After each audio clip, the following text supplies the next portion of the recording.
Sa politika, malabo raw mangyari ang mungkahi ni dating Senador Antonio Trillanes ng pagsasanib puwersa ng mga taga-oposisyon at Administrasyong Marcos.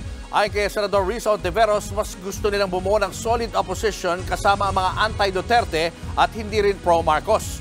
Nasa frontline ng balitang yan si Mean Enriquez.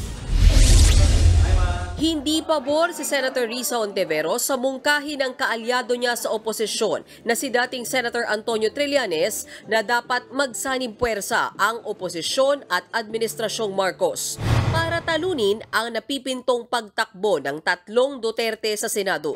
Ayon sa Senadora, bagamat may issue sa mga Duterte, hindi rin daw pwedeng kalimutan ng oposisyon ang kasalanan ng mga Marcos. Bagamat mahalaga mapigilan yung pagbalik sa ganap na kapangyarihan ng mga Duterte.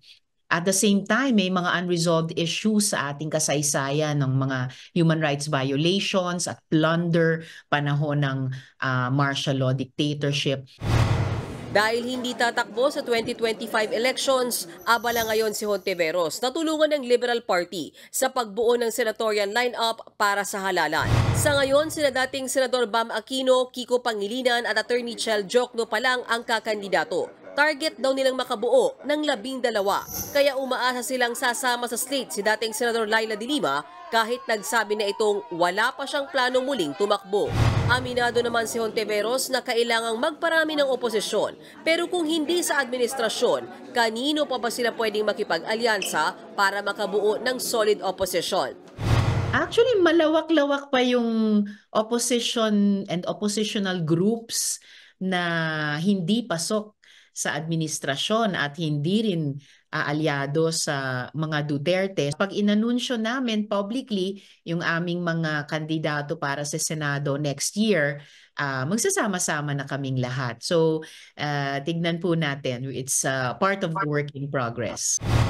Noong 2022 elections, si dating Vice President Leni Robredo ang mukha at leader ng oposisyon. Maugong na ang plano niyang tumakbo sa pagka-mayor ng Naga pero wala pang formal na announcement. Kaya umaasa si Ontiveros na baka pwede pang magbago ang isip nito at sa Senado na lang tumakbo. Si Trillanes naman, naiintindihan daw ang posisyon ni Ontiveros kung bakit ayaw niya sa mga Marcos. Kaya ititigil daw muna niya ang panawagan para pag-isahin ang oposisyon at administrasyon hanggat hindi sila ulit nag-uusap. Wala naman daw kaso sa kaalyado ng mga Duterte na si Senator Bato de la Rosa kung matuloy ang alyansa ng administrasyon at Liberal Party. Kapag ganito na raw ang nangyari, ang mga Duterte na talaga ang magiging oposisyon. Baka ganun ang pagtingin niya. Ganun ang pagtingin niya. Bakit, so, hindi na sila magiging oposisyon. Yung liberal, magiging administration na sila kung mag-unite sila with Malacanang. Di ba? So, maging administration na sila. So, gusto nilang gawing oposisyon ngayon, yung mga Duterte. Sa ngayon, tanging si Bato at Senator Bongo pa lang daw ang manok ng PDP sa pagkasenador. Si Senator Francis Tolentino kasi hindi nila masabi kung tatakbo pa sa ticket nila o lumipat na. Kaya kung matuloy man daw sa pagtakbo ang mga Duterte gaya ng sinabi ni VP Sara, mas lalakas pa sila.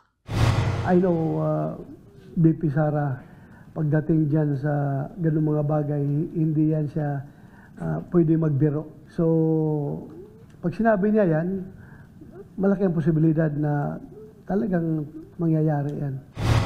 Nagbabalita mula sa Frontline, Mean Los Baños, News 5. Mga kapatid, Julius Babaw po. Iba na ang may alam at may pakialam sa panahon ngayon. Para sa Frontline ng mga balita, mag-follow at mag-subscribe sa social media pages ng News 5.